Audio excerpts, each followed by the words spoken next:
Shalom saudara, selamat pagi.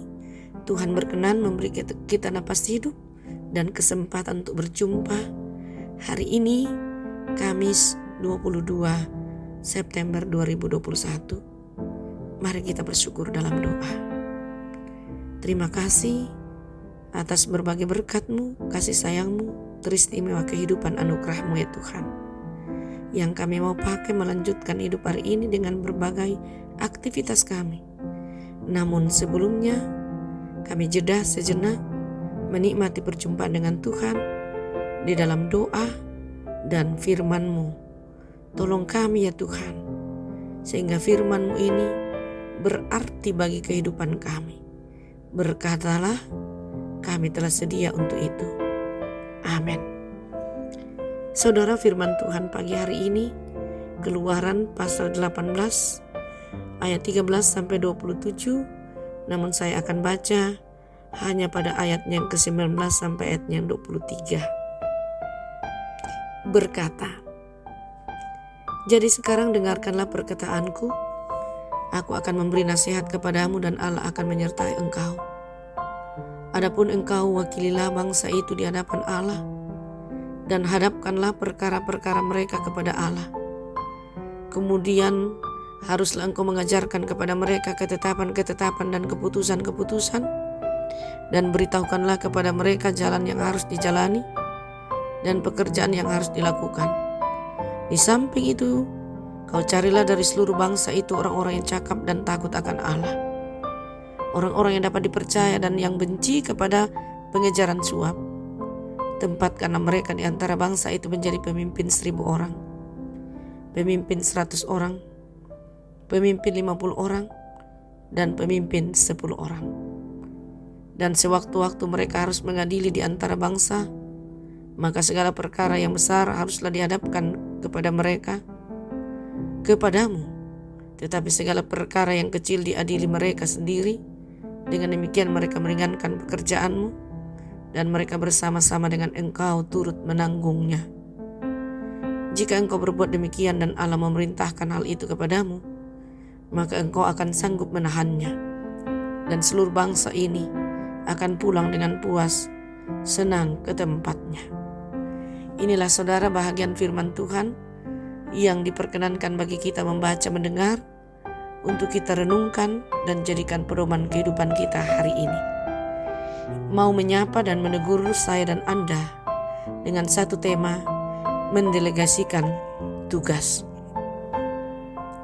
Kita boleh membayangkan saudara, bila kita duduk sepanjang hari dan itu berlangsung setiap hari untuk memecahkan atau menyelesaikan suatu problem, permasalahan orang banyak yang kira-kira 600.000 orang.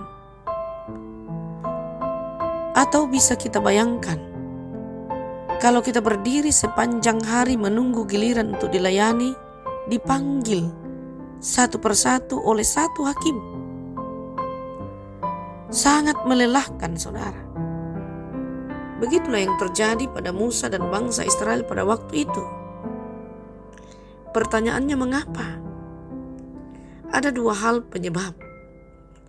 Pertama, ternyata orang-orang Israel pada masa itu belum atau kurang mengerti firman Tuhan.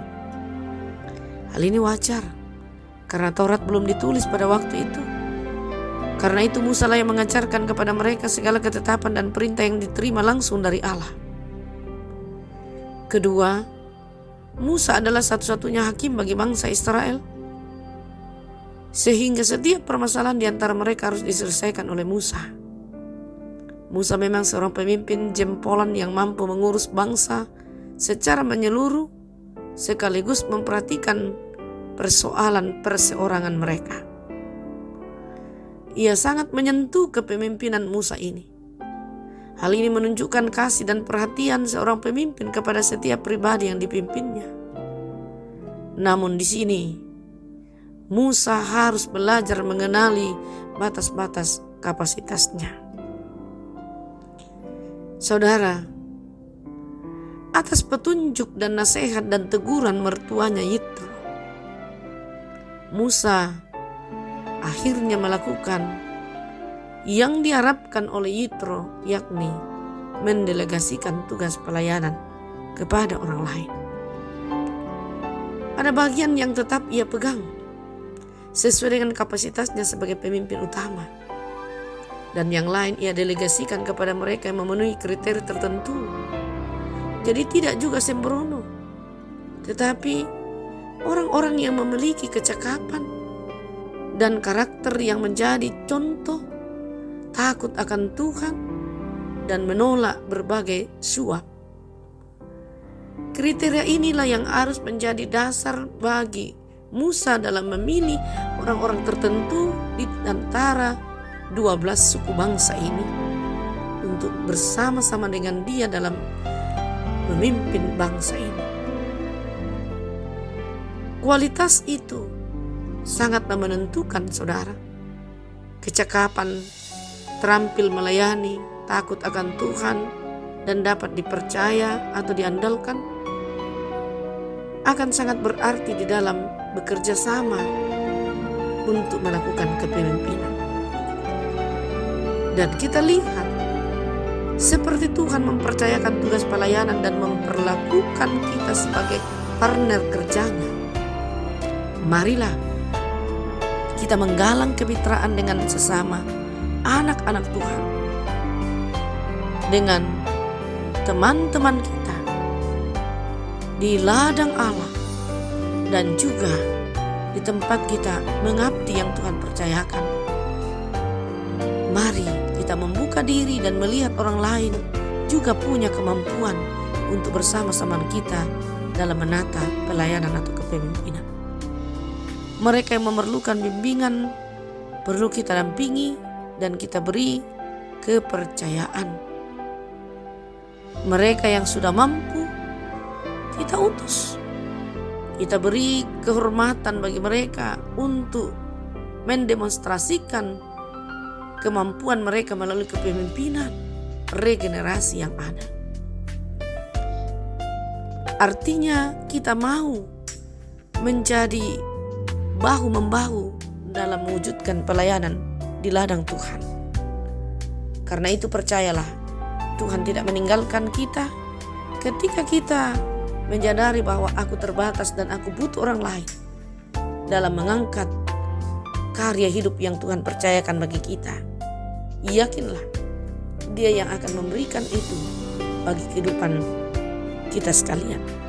Terpujilah Tuhan. Terima kasih ya Allah, kami telah berhenti merenungkan firman-Mu. Layakkan kami untuk mengambilnya dan memelihara dalam kehidupan iman kami. Mencerminkan sikap kami. Ya Tuhan, kami berdoa untuk seluruh keluarga kami, sahabat-sahabat kami, jemaat-Mu, gereja-Mu, bangsa dan negara ini. Tuhan selalu bersama-sama dengan kami. Kami teringat saudara-saudara kami di Kinibalu yang bergumul karena bencana alam. Oh Tuhan, hadirlah. Mampukan mereka melewati semuanya itu. Kami berdoa bagi mereka yang bergumul karena sakit penyakit. Sembuhkanlah ya Tuhan. Kami berdoa untuk mereka yang berduka cita. Kuatkan dan topang mereka.